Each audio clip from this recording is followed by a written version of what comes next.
പ്രിയപ്പെട്ടവരെ, ഞാൻ നിങ്ങളോടൊരു കാര്യം ചോദിക്കട്ടെ. നിങ്ങൾക്ക് വേണ്ടി ജീവിക്കുന്നവരാണോ?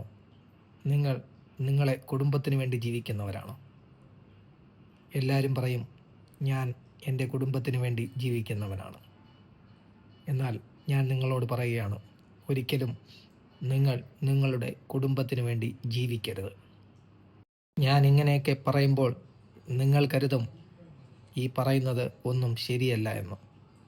ഇങ്ങനെയാണോ ജീവിക്കേണ്ടതെന്ന്? എന്നാൽ ഒരു യാഥാർത്ഥ്യം പറയട്ടെ. ആദ്യം നിങ്ങൾക്ക് വേണ്ടി ജീവിക്കുക. ഈ പറയുന്ന കുടുംബവും മക്കളും അച്ഛനും അമ്മമാരും സുഹൃത്തുക്കളും എല്ലാവരും നിങ്ങളുടെ സന്തോഷത്തിൻ്റെ ഭാഗമാക്കുക. അവരെല്ലാം നിങ്ങളുടെ സന്തോഷത്തിൻ്റെ ഭാഗമാണ്. കുടുംബവും അച്ഛനമ്മമാരും മക്കളും എല്ലാം ഉള്ളത് നമ്മുടെ ഒരു സന്തോഷമാണ്. ശരിക്കും അതല്ലേ സത്യം? അപ്പോൾ ഇതെല്ലാം നമ്മുടെ സന്തോഷത്തിൻ്റെ ഭാഗമാക്കി നമ്മൾ സ്വയം ജീവിക്കുക. ഈ ജീവിതത്തിലെ എല്ലാ ആസ്വാദനങ്ങളും നമ്മൾ സ്വയം ആസ്വദിക്കുക. ആ ആസ്വദിക്കുന്നതിൻ്റെ ഭാഗമാണ് എല്ലാം.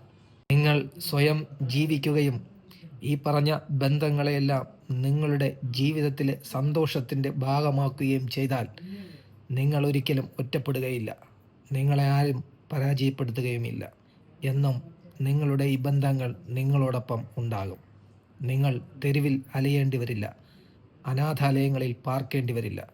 അപ്പോൾ നിങ്ങൾ സ്വയം സ്നേഹിക്കുക, സ്വയം ജീവിക്കുക. ആ ജീവിതത്തിൻ്റെ സന്തോഷമാണ് ബാക്കിയെല്ലാം എന്ന് നിങ്ങൾ മനസ്സിലാക്കുക. ശരിയല്ലേ?